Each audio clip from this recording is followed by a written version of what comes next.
Students, I think one thing that might set you apart from the competition in the WACE exam is your understanding of some of the considerations in the countries which appear in WACE case studies. So if you look through most of the WACE exams, obviously those case studies are going to be centered in Southeast Asia because the reality is that's where a lot of our trade lies. Of course, New Zealand is part of that thanks to the ANZ CERTA. Sometimes there are case studies which involve the US and potentially the UK and Europe, but they're less frequent. So I'm just going to run through with you some considerations in relation to ASEAN, first of all, very, very briefly before looking at some other countries in Asia. So we know ASEAN is a big part of the course. It is in the free trade area section, and it does come back lots of times in Unit 4 through pest and cultural considerations in particular. So going through each country very, very briefly. So things to be aware of about Indonesia, it is one of our closest partners. The biggest thing about Indonesia is, of course, it's a majority Muslim country. So you need to be aware of that in terms of religion, holidays and celebrations like Eid, and also that things like taking shoes off is really important when entering into a business and or for that matter someone's home. So those are the sorts of things, if you could include those in your answers, that might absolutely set you apart, because often, or in, for example, in the 2024 exam, it asks you to speak about cultural considerations in Indonesia, but it didn't actually say or give you too much information that you could refer to. Some of these will be similar in lots of other countries throughout ASEAN. Things like seniority and a respect for hierarchy is common throughout ASEAN countries mostly. In terms of levels of education, in this case, Indonesia is very much still developing, but that does have an impact on, for example, staffing levels and whether or not you might need to entice senior management with particular incentives to go there. Don't forget, as an Indonesian or as a Muslim country, the left hand is also considered unclean, so that may have an impact as well. So Malaysia is an interesting country because it's multi-ethnic. There are three main groups: the Malays, the Chinese and the Indians, and there's a bit of competition between those groups, particularly in terms of power relations in government. We have a very strong relationship with Malaysia. It is a very stable country compared to some others. Because of its multi-ethnic traditions, you would need to be aware of lots of different festivals as business operating in Malaysia. You would also need to be aware that it is still a Muslim majority, be it only just, and so therefore alcohol is one example of something that is not common or really accepted in business transactions. Just relevant down the bottom there in terms of business etiquette. Just if you're doing business with a Chinese partner, just be aware things like the number 4, not favoured in China because it sounds like death. There you go. So the Philippines. So the background to the Philippines is, whilst there are, indigenous Filipinos, for much of its history, Philippines has been first a Spanish colony and then later really an American colony. So unlike many other Southeast Asian nations, the Philippines is majority Catholic, which has an impact on the way you would do business relations in that country. So I'm not saying it's America, but there potentially is less of a formality in terms of following religious beliefs. There is potentially, as you can see, handshakes are common in the Philippines, whereas bowing or raising your hands in prayer to the top of your forehead, like other Buddhist countries, is something to pay attention to. Okay, so the Philippines, interestingly, is growing for Australian businesses as a source of outsourcing, in particular IT and other service functions. So that's worthwhile to pay attention to as well. So Singapore is the standout economically of all countries in ASEAN. It is, as the slide says, a global financial hub. If you've been to Singapore, you would know that it is, one of the world's most glamorous cities. It's a great place to go.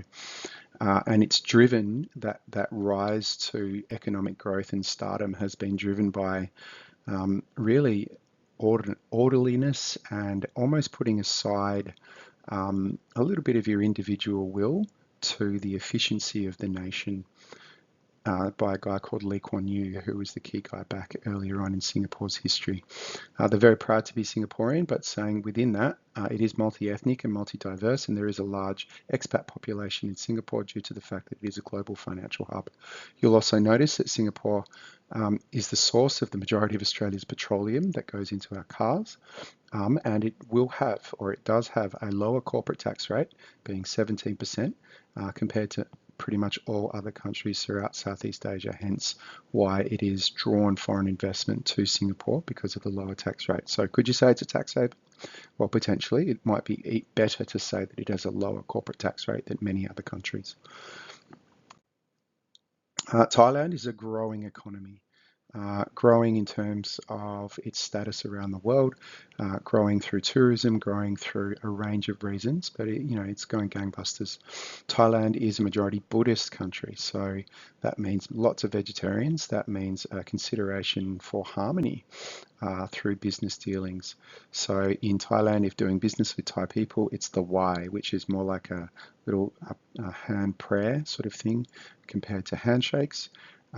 Often through Thailand and other Buddhist countries, confrontation is frowned upon, and really it's about a harmonious relationship which comes across.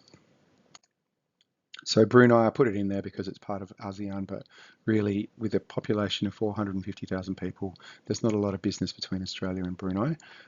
Mostly it's tourism and petroleum. So the reason Brunei is such a developed little space is because of its petroleum assets. It is a Muslim country, so you would need to be aware of that when doing business. And there is a guy, it is a man, the Sultan of Brunei is one of the world's richest individuals. So Cambodia is a very interesting place.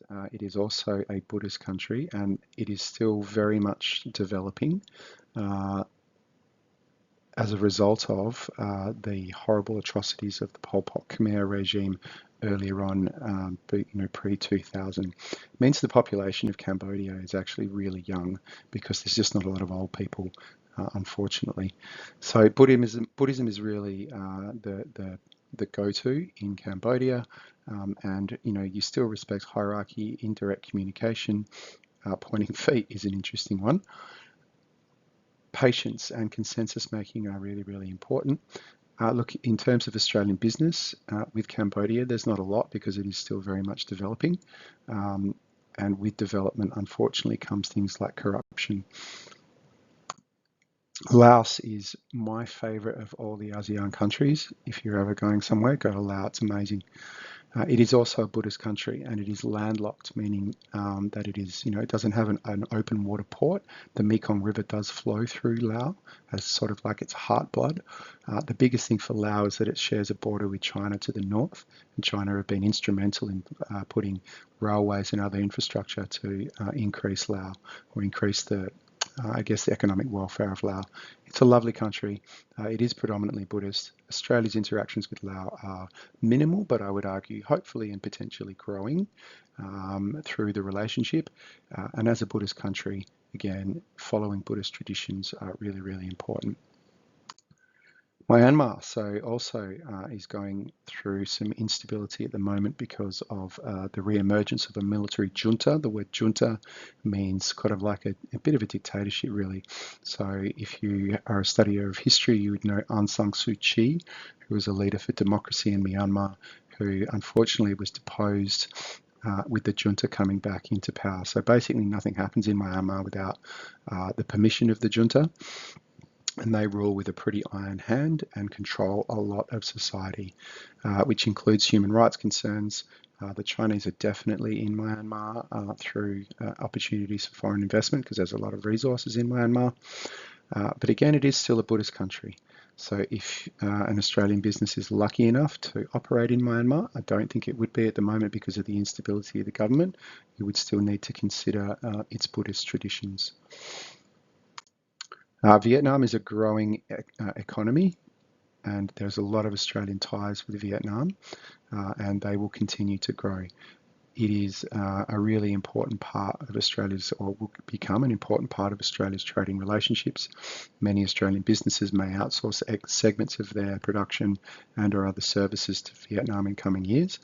because it is a very much growing economy with a very young population as well.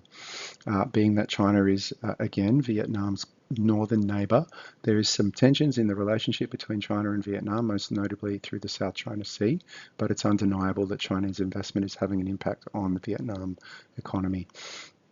One of the challenges, as it says there, is intellectual property concerns and theft of intellectual property, and this is where many knockoffs of consumer goods might well take place because the Vietnamese government aren't necessarily able to police that. So Vietnam is it's Buddhist, but it's Confucian. The Tet, or Lunar New Year, happens about the same time as Chinese New Year. Here, unlike China, for example, handshakes are an important part, so you're not having a prayer thing like you would in Cambodia or Laos. Increasingly English, so the level of English in Vietnam is actually quite good. You can get around Vietnam quite easily by speaking English in a lot of places. And their level of education is increasing over time.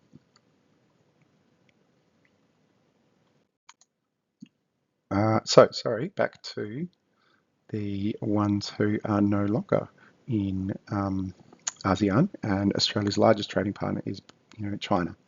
And so I'm sure China comes up very frequently in WACE samples. It is the world's second largest economy, and within a few years it will probably be the largest. It's important to know that you cannot do business in China as Australian business without a Chinese partner. We do have a free trade agreement with China, which is very much back in force after some substantial tariffs were placed on during the Prime Ministership of Scott Morrison. We know our exports are substantial to China, including iron ore and education, and we know that we get a lot back in return, including consumer goods, electronics, machinery, cars, increasingly cars and electric cars at that. China is tensing its muscles geopolitically around the region for sure. However, internally in China, there's still significant human rights challenges in terms of freedoms for certain peoples, and the business practices that exist between Australia and China are very different.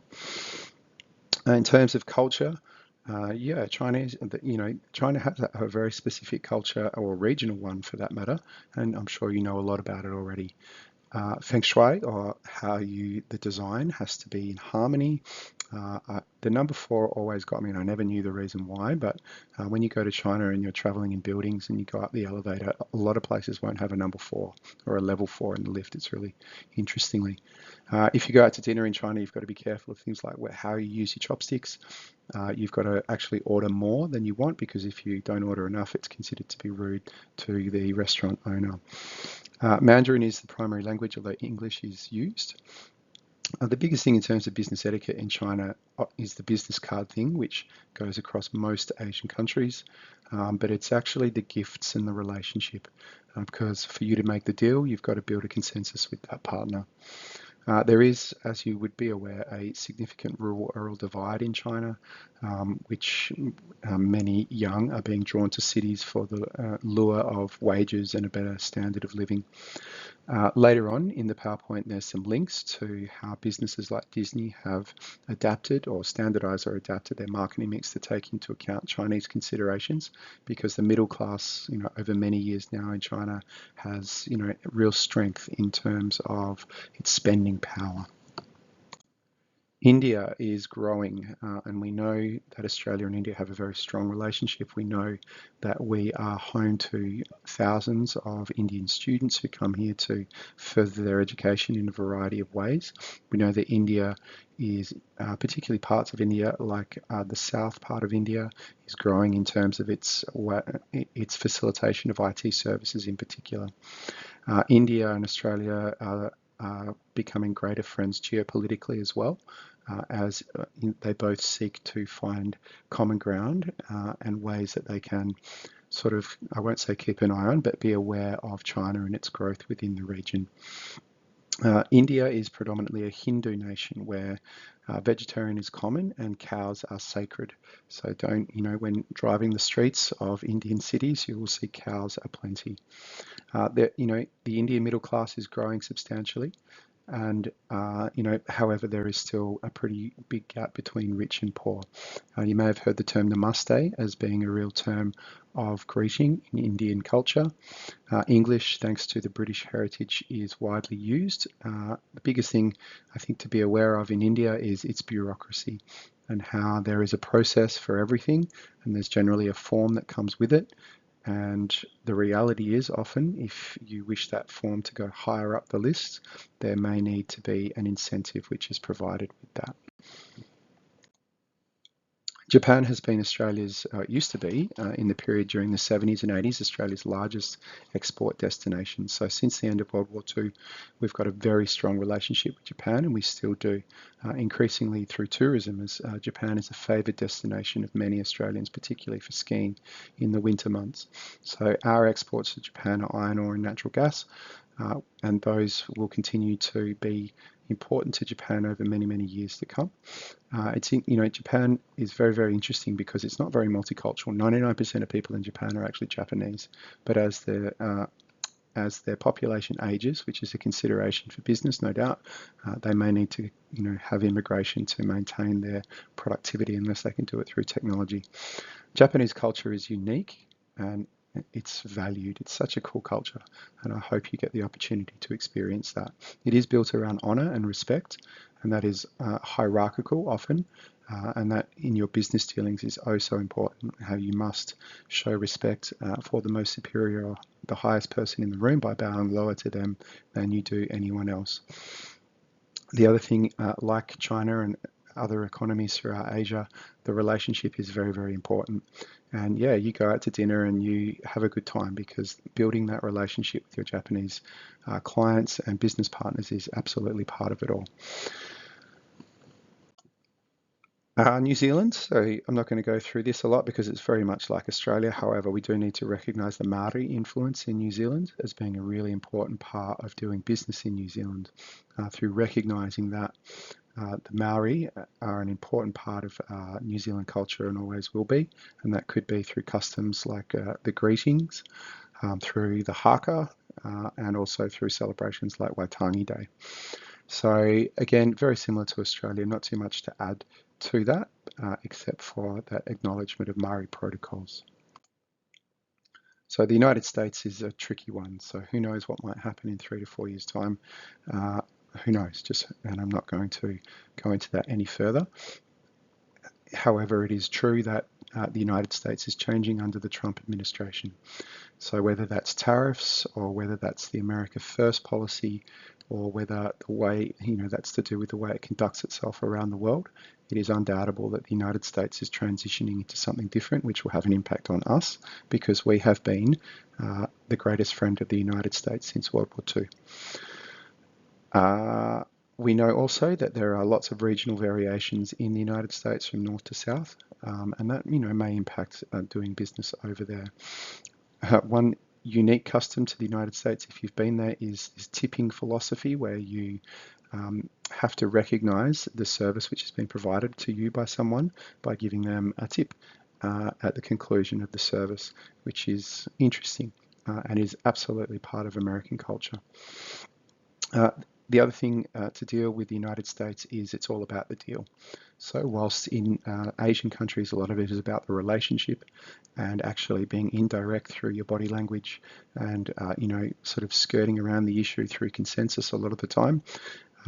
In the United States, as you know, through culture and through media, it is all about the deal.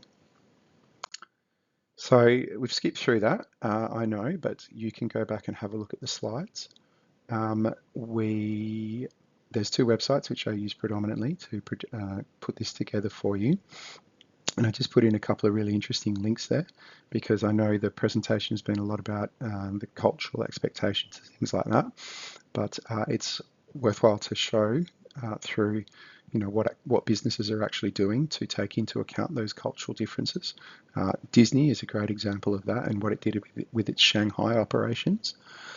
Also, Japan, KFC in Japan at Christmas is an institution, and that's just interesting.